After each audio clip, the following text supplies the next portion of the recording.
নমস্কার প্রিয় দর্শক বন্ধুরা, হরে কৃষ্ণ ইউটিউব চ্যানেলে আপনাদের আবারও একবার জানাই সুস্বাগতম। আপনিও কি স্বপ্নে বারবার সাপের দেখা পাচ্ছেন? তাহলে এই ভিডিওটির মাধ্যমে আপনাকে বলবো স্বপ্নে সাপের দেখা পাওয়ার অর্থ কী। প্রাচীনকাল থেকে সাপগুলিকে পূজনীয় হিসাবে বিবেচনা করা হয় এবং যখন এই সাপগুলি আমাদের স্বপ্নে আসে তখন তারা আমাদের ভবিষ্যতের সাথে সম্পর্কিত সংকেতগুলি দেয়, যেগুলি আমাদের কখনোই উপেক্ষা করা উচিত নয়। তাই বন্ধুরা, এই ভিডিওটি অবশ্যই শেষ পর্যন্ত দেখবেন। বন্ধুরা, একসময় দেবী পার্বতী এবং ভগবান শিব একসঙ্গে কৈলাস পর্বতে বসেছিলেন। দেবী পার্বতী ভগবান শিবকে জিজ্ঞাসা করছেন, হে স্বামী, মানুষ সাপের যে স্বপ্ন দেখে তার অর্থ কী? হে ভগবান, দয়া করে আপনি আমাকে স্বপ্নের রহস্য সম্পর্কে বলুন। ভগবান শিব দেবী পার্বতীর দিকে তাকিয়ে বললেন, হে দেবী, স্বপ্ন হলো আমাদের অবচেতনা মনের অভিব্যক্তি। স্বপ্ন আমাদের জীবনের ঘটনা, অনুভূতি এবং আকাঙ্ক্ষার প্রতিফলন করে। প্রতিটি স্বপ্নের কিছু অর্থ আছে এবং আমাদের জীবনে আসন্ন ঘটনাগুলি আগাম সংকেত দেয়। এরপর দেবী পার্বতী বলেন, যদি কারোর স্বপ্নে সাপ দেখা দেয় তাহলে তার অর্থ কী? মানুষ স্বপ্নে সাপ কেন দেখতে পায়? স্বপ্নে সাপের দেখা কি শুভ সংকেত? আপনি আমাকে বিস্তারিতভাবে বলুন। এরপর ভগবান শিব উত্তর দিয়েছিলেন, হে দেবী, আপনি সত্যিই বলছেন। যদি কেউ স্বপ্নে একটি সাপ দেখতে পায় তবে এটি ভবিষ্যতের সাথে সম্পর্কিত একটি গুরুত্বপূর্ণ চিহ্ন। আমি আপনাকে একটি প্রাচীন গল্প বলবো। এই গল্পে একটি রাজা এবং একটি ঋষির সম্পর্কে। এই গল্পটি শোনার পরে আপনি জানতে পারবেন কেন স্বপ্নে সাপ দেখা হয়। তাই এই গল্পটি মনোযোগ সহকারে শুনবেন। যে ব্যক্তি মনোযোগ সহকারে শোনে তার স্বপ্নে শুভ ফল পাওয়া যায় এবং তার দারিদ্রতা দূর হয়। তাহলে চলুন গল্পটি শুরু করা যাক। প্রাচীনকাল সোমনাথ নামে একজন রাজা ছিলেন। তিনি ছিলেন একজন ধার্মিক ও ন্যায়পরায়ণ শাসক। তার প্রজারা তাকে অত্যন্ত ভালোবাসতেন। রাজা সোমনাথের আচরণ এবং ব্যবহার ছিল খুবই করুণাময়। তিনি প্রজাদের সমস্যাগুলো খুবই মনোযোগ সহকারে শুনতেন এবং সমাধান করার চেষ্টা করতেন। তিনি নিয়মিতভাবে যজ্ঞ ও ধর্মীয় অনুষ্ঠান করতেন। তিনি ভগবান শিবের পরম ভক্ত ছিলেন। রাজা সোমনাথের রানীর নাম ছিল সুকর্ণা। সুকর্ণা ছিলেন খুবই বুদ্ধিমতী, বিচক্ষণ এবং ন্যায়পরায়ণ। তিনি রাজার যে কোনো পরিস্থিতিতে সঙ্গ দিতেন। রাজা ও রানীর কোনো সন্তান না থাকায় তারা খুবই চিন্তিত ছিলেন।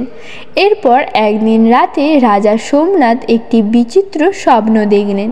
স্বপ্নে দেখলেন একটি মৃত সাপ তার পায়ের সামনে পড়ে আছে। এই স্বপ্ন দেখে রাজা সোমনাথ খুবই ভয় পেয়ে গেলেন।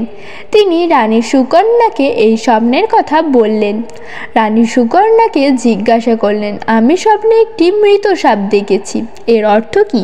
তখন সুকর্ণা বললেন, হে স্বামী, স্বপ্ন সবসময় আমাদেরকে কিছু না কিছু সংকেত দেয়, কিন্তু স্বপ্নের সঠিক অর্থ জানার জন্য আমাদেরকে একজন বিদ্বান ঋষির সাহায্য নেওয়া উচিত। তখন রাজা তার মন্ত্রীদের ডেকে বললেন, আজ আমি একটা অদ্ভুত স্বপ্ন দেখলাম।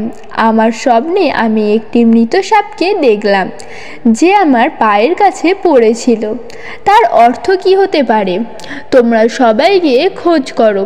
তখন সমস্ত মন্ত্রীরা নগরে যায়। নগরে বসবাসকারী বহু ঋষিদের কাছে রাজার স্বপ্নের অর্থ জানতে চাইল, কিন্তু কেউ তাদের সেই স্বপ্নের অর্থ বলতে পারেনি। এরপর তারা ফিরে এসে রাজাকে বললে, না, আমাদের রাজ্যে এমন কেউ নেই যে আপনার স্বপ্নের অর্থ বুঝতে পারবে। তখন আর একজন মন্ত্রী মহারাজের কাছে এসে বললেন, মহারাজ, আমাদের রাজ্যের কাছে একজন সন্ন্যাসী থাকেন যার নাম আস্তিক মুনি, যিনি ছিলেন সাপের রক্ষক। তিনি আপনার স্বপ্নের অর্থ বুঝতে পারবেন। তখন মহারাজ সোমনাথ আস্তিক মুনির আশ্রমে যাওয়ার সিদ্ধান্ত নেন। তারপর মহারাজ তার সৈন্যদের নিয়ে রথে করে আস্তিক মুনির আশ্রমে পৌঁছে যায়। তখন আস্তিক মুনি মহারাজকে স্বাগত জানিয়ে জিজ্ঞাসা করেন, হে মহারাজ, আমার আশ্রমে আপনাকে স্বাগত। বলুন আপনার কি সমস্যা, আপনি আমার আশ্রমে কেন এসেছেন?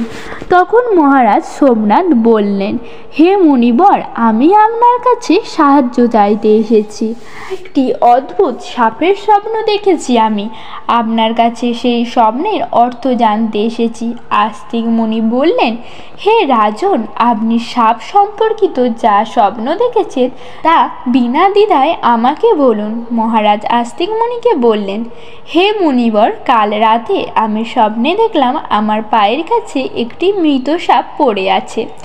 আস্তিক মুনি বললেন, হে মহারাজ, স্বপ্নে যদি আপনি একটি মৃত সাপ দেখেন, যদি তা দৃশ্যমান হয়, তাহলে এর অর্থ হলো আপনার জীবনে উন্নতি হবে এবং কষ্টগুলি খুব শীঘ্রই দূর হয়ে যাবে। এটি একটি শুভ লক্ষণ, তাই আপনি কোনো চিন্তা না করে বাড়ি ফিরে যান। তখন মহারাজ সোমনাথ আস্তিক মুনিকে নমস্কার করে বাড়ি চলে এলেন। এই স্বপ্নের ফলে কিছুদিন পর রাজা সোমনাথের রাজ্যে শত্রুদের দ্বারা সৃষ্টি সমস্ত সমস্যা দূর হয়ে যায় এবং রাজা খুশি হলেন। পরদিন রাতে রাজা সোমনাথের স্বপ্নে দেখলেন যে তিনি একটি বড় সাপ ধরেছেন। রাজা তৎক্ষণাৎ আস্তিক মুনির কাছে গেলেন, হে মুনিবর, আমি স্বপ্নে দেখলাম যে আমি একটি বড় সাপ ধরেছি, এর অর্থ কী? হে রাজন, আপনি যদি স্বপ্নে বড় সাপ ধরতে দেখেন তবে এটি একটি শুভ লক্ষণ।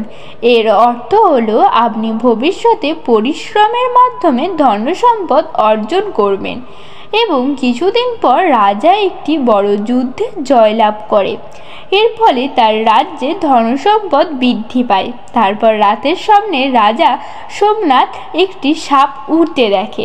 রাজা তৎক্ষণাৎ আস্তিক মুনির কাছে গিয়ে জিজ্ঞাসা করলেন, হে মুনিবর, আমি স্বপ্নে একটি উড়ন্ত সাপ দেখেছি, এর অর্থ কী?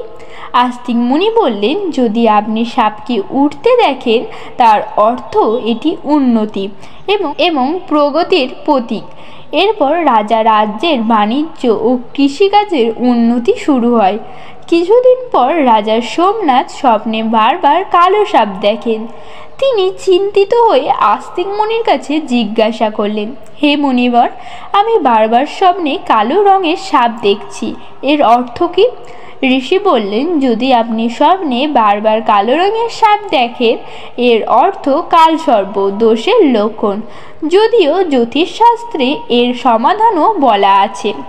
আস্তিক মুনির নির্দেশে রাজা ভগবান শিবের পূজা করেন এবং রাজা সোমনাথ স্বপ্নদোষ থেকে মুক্তি পান। অনন্তপর একটি রাত্রে রাজা সোমনাথ স্বপ্নে একটি সবুজ সাপ দেখতে পান এবং তৎক্ষণাৎ তিনি আস্তিক মুনির কাছে জিজ্ঞাসা করলেন, হে মুনিবর, আমি স্বপ্নে একটি সবুজ সাপ দেখেছি। উনি বললেন, হে রাজন, আপনি যদি স্বপ্নে সবুজ রঙের সাপ দেখেন তাহলে এটি একটি শুভ লক্ষণ। এর অর্থ হলো ভবিষ্যতে আপনার সাথে কোনো শুভ ঘটনা ঘটতে পারে। এরপর রাজার রাজ্যে প্রচুর ফসল উৎপাদন হয়। রাজা সোমনাথ এই স্বপ্নে খুবই খুশি হয়েছিলেন। রাজা সোমনাথ স্বপ্নে একটি সাদা রঙের সাপ দেখেন। রাজা অবিলম্বে আস্তিক মুনির কাছে জিজ্ঞাসা করেন, আমি স্বপ্নে সাদা রঙের সাপ দেখেছি, এর অর্থ কী? আস্তিক মুনি বললেন, স্বপ্নে সাদা রঙের সাপ দেখাও একটি শুভ লক্ষণ, যার ফলে ধনসম্পত্তির প্রাপ্তি হয়। এর কিছুদিন পর রাজা ধনসম্পত্তি লাভ করেন। একদিন রাজা স্বপ্নে সাপের বাচ্চা দেখতে পান, যে কিনা সিংহাসনে বসেছিলেন। রাজা তৎক্ষণাৎ আস্তিক মুনির কাছে গিয়ে জিজ্ঞাসা করলেন, হে মুনিবর, আমি স্বপ্নে দেখলাম আমার সিংহাসনে সাপের বাচ্চা বসে আছে, এর অর্থ কী? আস্তিক মুনি বললেন, স্বপ্নে সাপের বাচ্চা দেখা একটি শুভ লক্ষণ। এর অর্থ হলো যে শীঘ্রই আপনার ঘরে আপনার পুত্র সন্তান আগমন হবে এবং কিছু মাস পর রানী সুকন্যা একটি পুত্র সন্তানের জন্ম দেয়। আজকের ভিডিওটি এই পর্যন্তই। আবারও দেখা হচ্ছে পরের ভিডিওতে। সবাই সুস্থ থাকবেন, ভালো থাকবেন ও চ্যানেলটিকে সাবস্ক্রাইব করে রাখবেন আরও নতুন ভিডিও পাওয়ার জন্য। হরে কৃষ্ণ।